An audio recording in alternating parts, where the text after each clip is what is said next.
Thalassery archbishop Mar Joseph പാംബ്ലാനിക്കെതിരെ തരം താഴ്ന്ന പ്രസ്താവന നടത്തിയ CPM സംസ്ഥാന സെക്രട്ടറി MV ഗോവിന്ദന്റെ നിലപാടും ഫാസിസ്റ്റ് ശക്തികളുടേതിന് സമാനമാണെന്ന് അതിരൂപത പ്രതികരിച്ചു. AKG സെന്ററിൽ നിന്നും തിട്ടൂരം വാങ്ങിയതിനു ശേഷം മാത്രമേ കത്തോലിക്ക സഭയിലെ മെത്രാൻമാർ പ്രസ്താവന നടത്തുവാൻ പാടുള്ളൂ എന്ന സമീപനം ഉള്ളിൽ ഒളിപ്പിച്ചുവെച്ച ഫാസിസത്തിന്റെ മറ്റൊരു മുഖമാണ്. ഛത്തീസ്ഗഡ് വിഷയത്തിൽ കേന്ദ്ര സർക്കാരിന്റെയും സംഘപരിവാർ സംഘടനകളുടെയും ഭരണഘടനാ വിരുദ്ധമായ നിലപാടുകളെ ശക്തിയുക്തം എതിർത്ത മാർ ജോസഫ് പാംബ്ലാനി നിലപാടുകളിൽ മാറ്റം വരുത്തി എന്ന രീതിയിലുള്ള വ്യാഖ്യാനം ശരിയല്ല. ഛത്തീസ്ഗഡ് വിഷയത്തിൽ കേന്ദ്ര സർക്കാരിനോട് ഇടപെടണമെന്ന സഭാ നേതൃത്വത്തിന്റെ ആവശ്യം മനസ്സിലാക്കി കേന്ദ്ര സർക്കാർ ഇടപെട്ടതിൽ നന്ദി അറിയിച്ചത് നിലപാട് മാറ്റമല്ല. വർഗീയ ധ്രുവീകരണം ഒഴിവാക്കുവാനുള്ള സുചിന്തിതമായ നിലപാടാണ് പിതാവ് സ്വീകരിച്ചത്.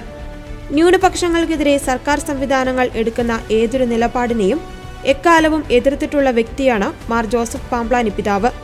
CPM പോലുള്ള ഒരു രാഷ്ട്രീയ പാർട്ടിയുടെ സംസ്ഥാന സെക്രട്ടറി ഇത്തരം തെറ്റിദ്ധാരണ പരത്തുന്ന പ്രസ്താവനകൾ നടത്തുന്നത് തികച്ചും അപലപനീയമാണെന്ന് അതിരൂപത പ്രഖ്യാപിച്ചു.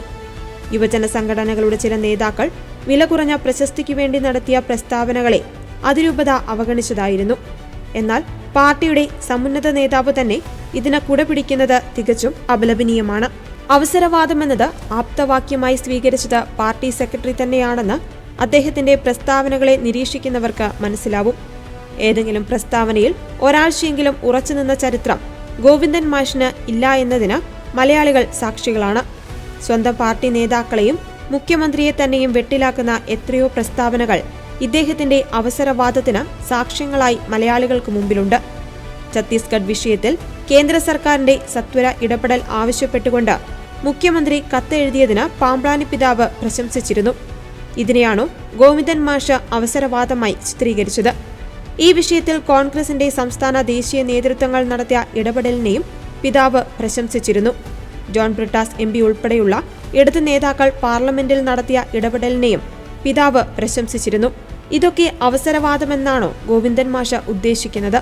സ്വന്തം സ്വഭാവ വൈകല്യത്തെ മറ്റുള്ളവരെ വിലയിരുത്തുവാനുള്ള അളവുകോലായി ഉപയോഗിക്കരുതെന്ന് തലശ്ശേരി അതിരൂപത അറിയിച്ചു.